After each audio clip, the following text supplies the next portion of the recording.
ended the first episode discussing a handful of Togolese women, including the enigmatic Dede Rose Crepe. These women, who decided to start their own business and take advantage of the massive departure of merchants to public service. Most of them, if not all, came from a variety of small villages across Togo. The majority of them were also illiterate. They came to Lomé to earn a living and settled into the central market area, the heart of the city. From there, they set up viable businesses of all sorts.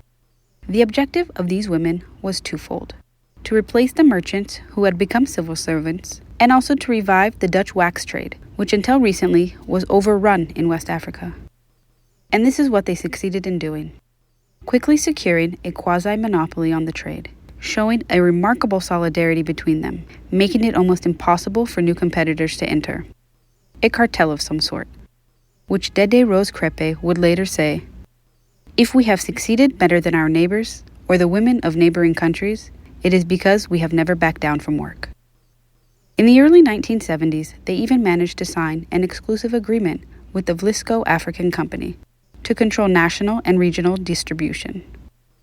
A wholesale agreement very quickly crowned with success despite the initial hostility of the men. In a very patriarchal society, men were not very keen on the new role that their wives intended to play in big business, an activity traditionally reserved for men. In their own way, the Nana Benz played a key role in the emancipation of Togolese women.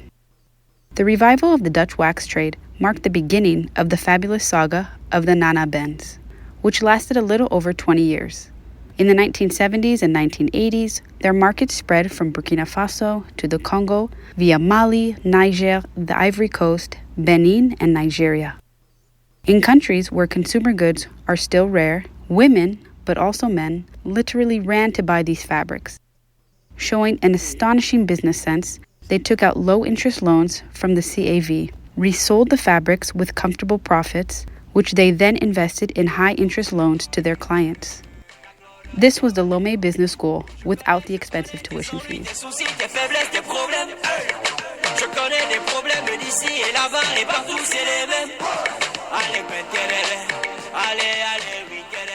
Over the years, Dede Rose Crepe and her 20 or so colleagues have established themselves as a real economic power. Perfectly knowing their market, they regularly make trips to Holland to discuss new trends with the designers of Vlisco. In a good year, the annual turnover of a Nana Benz could be close to 1 billion CFA francs, or nearly $2 million US. A real fortune for the time. It is said that they controlled up to 40% of the informal sector of Togo's economy. Fabulously rich, they built luxury villas in the residential areas of Lomé. They bought apartments in Europe, Paris in particular, and imported into Togo the first German sedans, BMWs and Mercedes. Cars that they would willingly lend to General Ayadima when he received foreign heads of state. The Nana Benz are the Togolese heads of state's most loyal supporters, financing his regime in exchange for tax benefits and the assurance that they conduct their business in peace.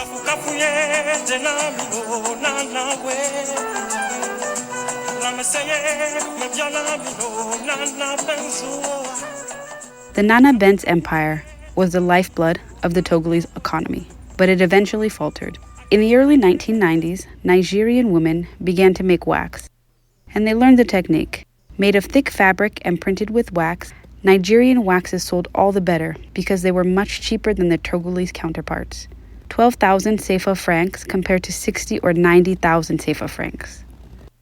The unrest in Togo in the early 1990s, followed by the devaluation of the CFA franc in 1994, further eroded the power of the Nana Benz.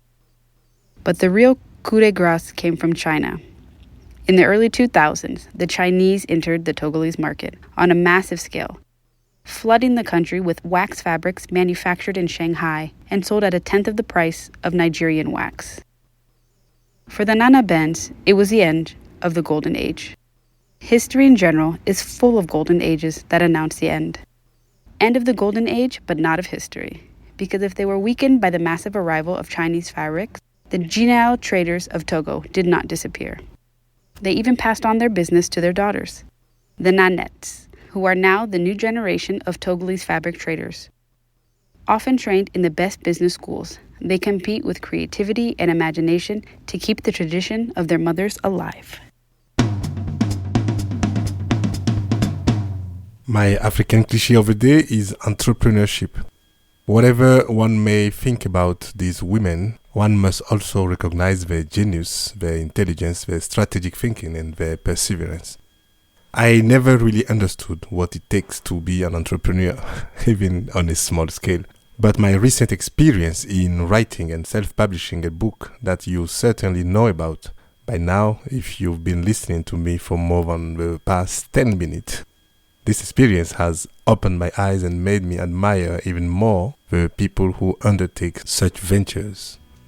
The financial risks are enormous. The absence of specific support system in the launching and running of such companies in African countries, such as incubators, the absence also of information and other experiences. All this which make me go from panic attacks to incessant insomnia since July 2021.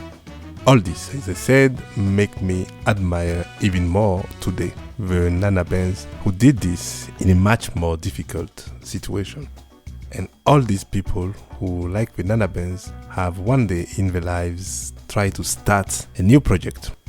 If you are among those people, and if you are among the people who trusted me by pre-ordering my book, I do admire you too. It is this kind of support that can help micro-entrepreneurs like me and like you and I don't know who. Take care of yourself, my friend, and see you soon in a less winny sunk of a fly. Bye-bye.